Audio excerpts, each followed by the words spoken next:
onto the rear part, this is fantastic. You've got full colour guides of 10 tanks, and it even tells you which units these actual tanks fought for and where they were. So this one, for instance, is Life Standard to Adolf Hitler, Kharkov, March 1943. This one's Unknown Unit, Eastern Front. This one's 3rd Panzer Division over here on the left, so the whitewash one. So very, very nice detail, lovely detail.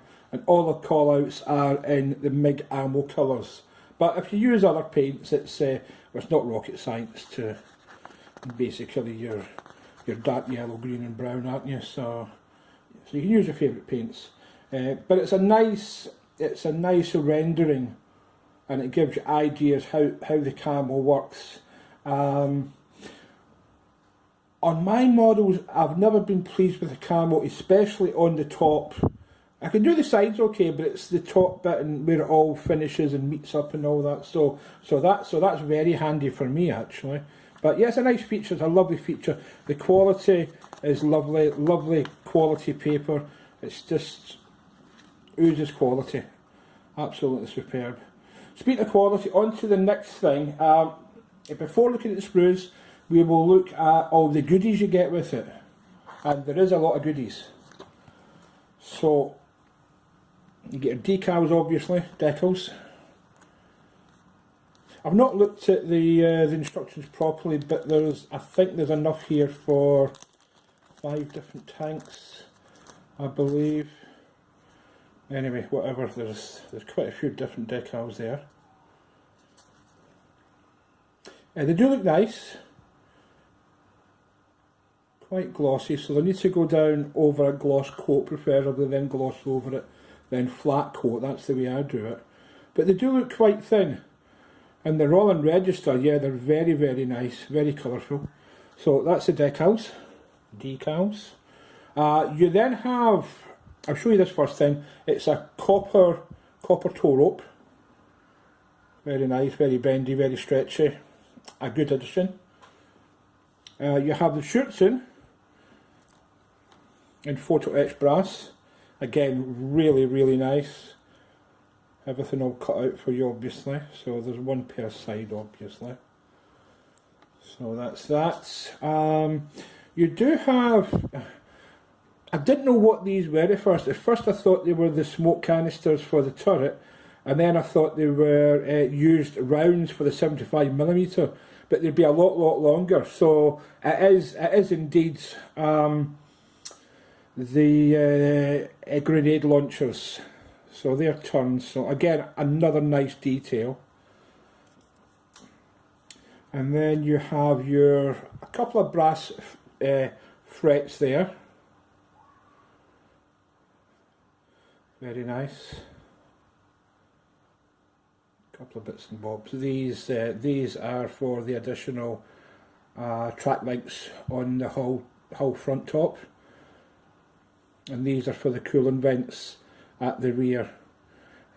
On the real tank, you could open and close these individually, and again, just a nice feature because they normally come as one plastic piece. And if you wanted to separate them, you could certainly, but it's a wee bit more work. So that's a nice feature. And then you have teeny tiny tool clamps. Very nicely done again. Yeah, I hate these things, but anyway, we'll see how these go together. But they do look fantastic. And then last but not least, I did mention that you do get the L43 and the L48 gun in plastic. They also do a metal gun barrel. I've not measured this one.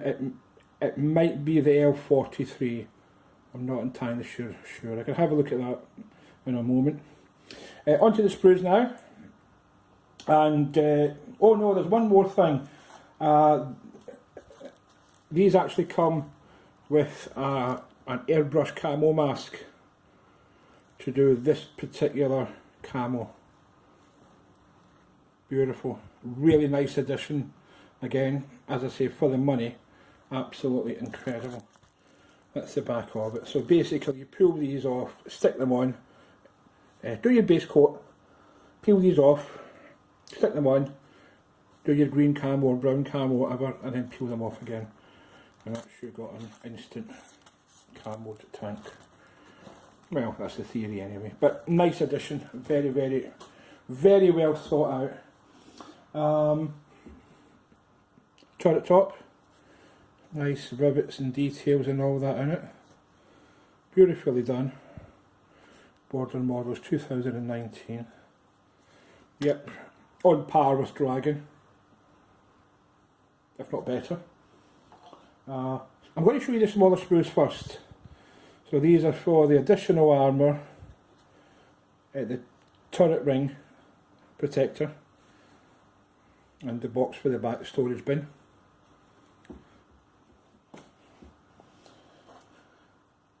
Another small one is the track guard defenders. Again, beautifully moulded. And like the Dragon kits again, you have detail on the bottom as well. Although you're never going to see it, it's nice that it's there, I suppose, with some nice tread plate detail there. Beautiful.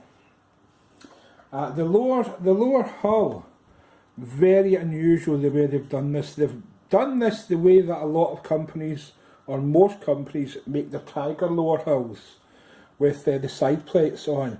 I've never seen this in a Panzer IV before. Normally you just get the lower hull and then you add on the hull sides and the engine grills and whatnot. Also these are moulded on as well, which is quite unusual. But again, absolutely beautifully moulded. Absolutely superb. Really nice quality. I cannot rant and rave about this enough. It's my new favourite thing. You also have, this is quite a big sprue this time. So you have your hull top obviously. Beautifully detailed there. Again, quite unusual. Most of the Panzer IV models, not just from Dragon but various other people that do them as well, normally have this this box as a separate piece, so you can do a late or an early engine deck. But with this, it's moulded in place. That's quite unusual. And these are all moulded in together, obviously, rather than separate. So you've got the chutes and rails. The chutes and rails very finely moulded, really nice. And then your turret chutes as well there. Lovely. You also have more bits and bobs. So your hull top plate, your hull rear, top part of the hull rear, tools, etc. Hatches.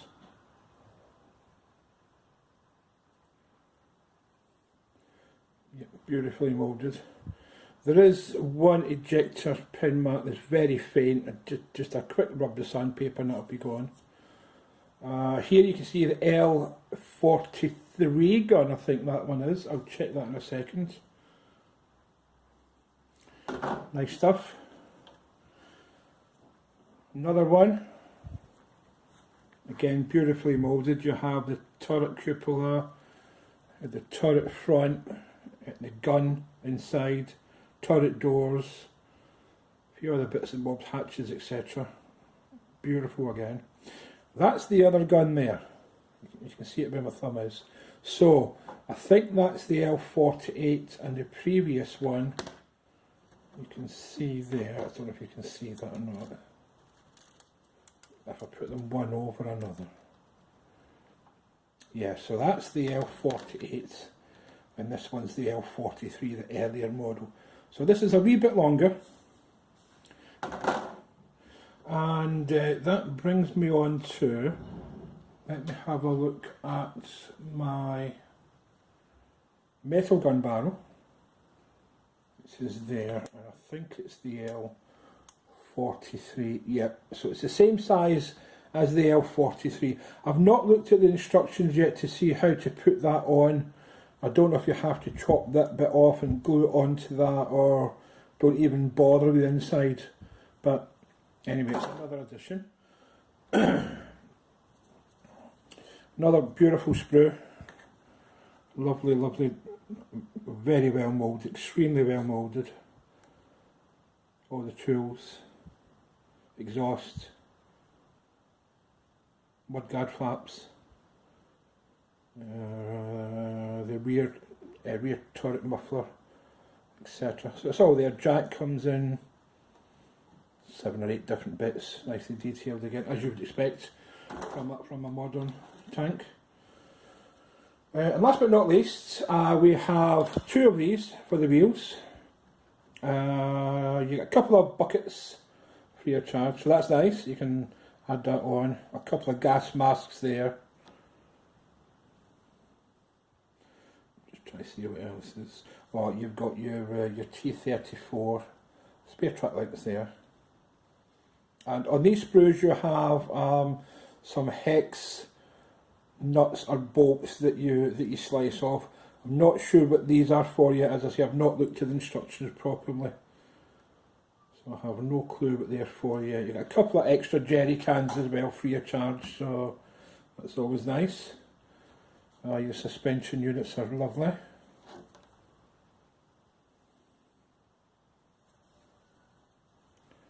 And your wheels there. So there's 2 of these. Speaking of wheels,